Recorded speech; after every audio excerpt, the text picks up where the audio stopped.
In March 1978, a man died in East Berlin of leukemia. That's the official record.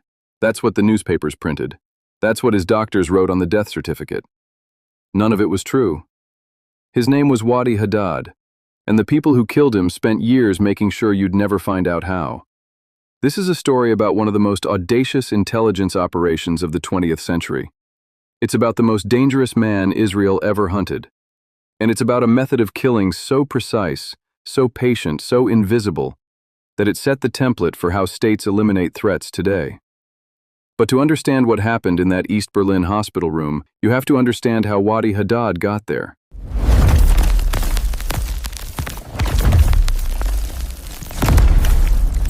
Safed, 1948. A Palestinian Christian family loses their home in the first Arab-Israeli war.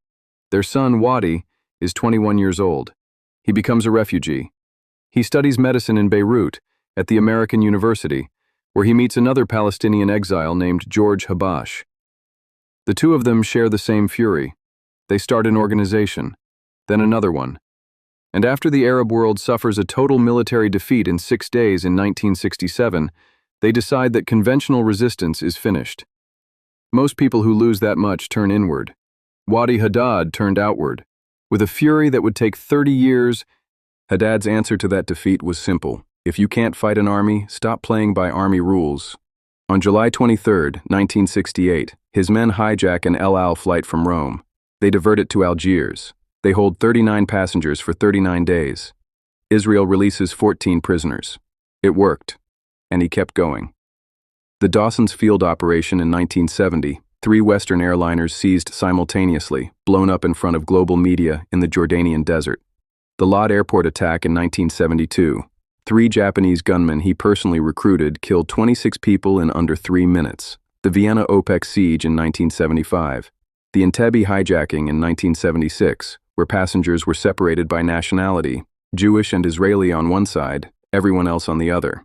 By the mid-1970s, Wadi Haddad had essentially invented the playbook for modern international terrorism. He operated from Lebanon and Iraq. He built alliances with the West German revolutionary cells, the Japanese Red Army, Carlos the Jackal. He was disciplined, strategic, and almost impossible to reach.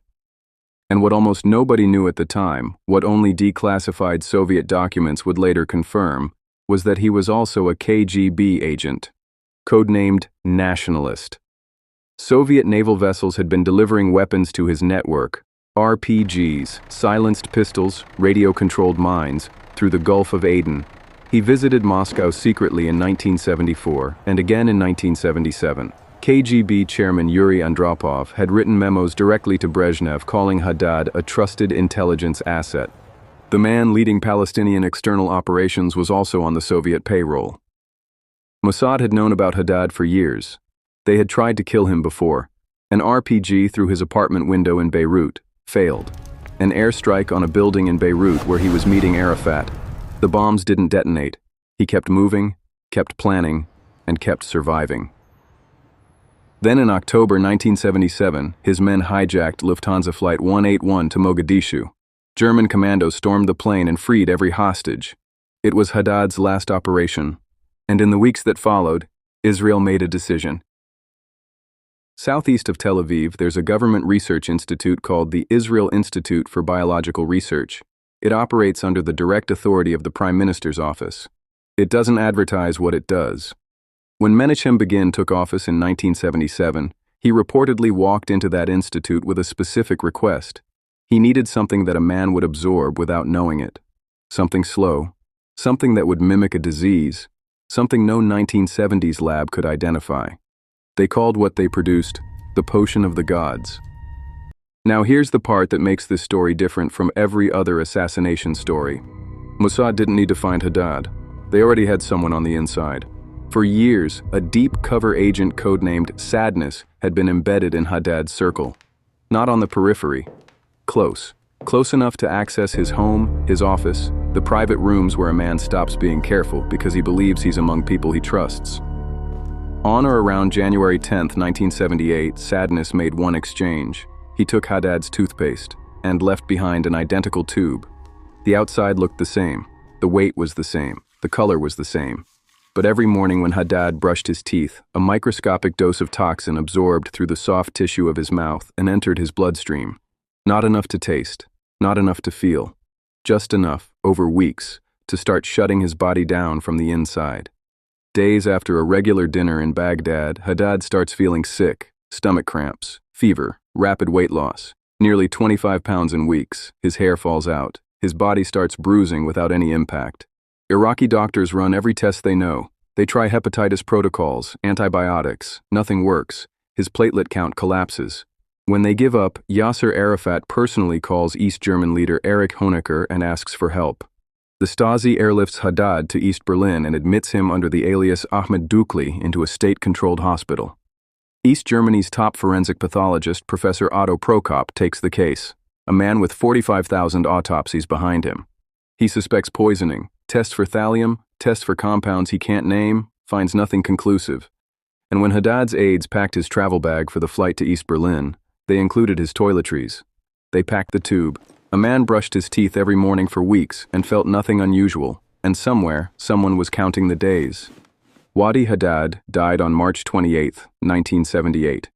The official cause, brain hemorrhage and pneumonia, caused by panmyelopathy, total bone marrow failure. Otto Prokop signed the certificate.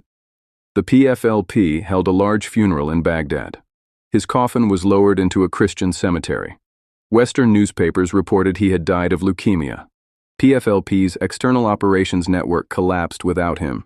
The era of mass airline hijackings, the strategy he had built from a refugee camp, was effectively over. Not with a trial, not with a public announcement. With a tube of toothpaste on a bathroom shelf. The truth didn't surface for nearly 30 years. First in fragments, in 2006, then in 2018, when Israeli investigative journalist Ronen Bergman published Rise and Kill First, based on 1,000 interviews and years of access to classified files. Israel has never officially confirmed any of it. The Stasi, it turned out, suspected the toothpaste almost immediately. They sent a quiet warning to Iraqi intelligence. Check your scientists, check their personal items. From that point forward, Iraq's nuclear researchers were ordered to carry their own toothpaste and toothbrush whenever they traveled abroad. 2 of them were still poisoned. Here's what this story is actually about. It's not about one man or one tube of toothpaste or one intelligence agency. It's about what happens when a state decides that deniability matters more than visibility. When the goal isn't to send a message, it's to leave no message at all. For most of the 20th century, the logic of assassination was spectacle. You killed someone and you made sure the world knew why. The Haddad operation was the opposite. A man got sick. A man died. The world moved on. That model, quiet, patient, invisible, biological, didn't end in 1978. The question isn't whether Wadi Haddad was guilty of the things he planned. The question is simpler than that. If a state can kill this precisely, this invisibly, this close to ordinary life, how would you ever know if it happened to someone else?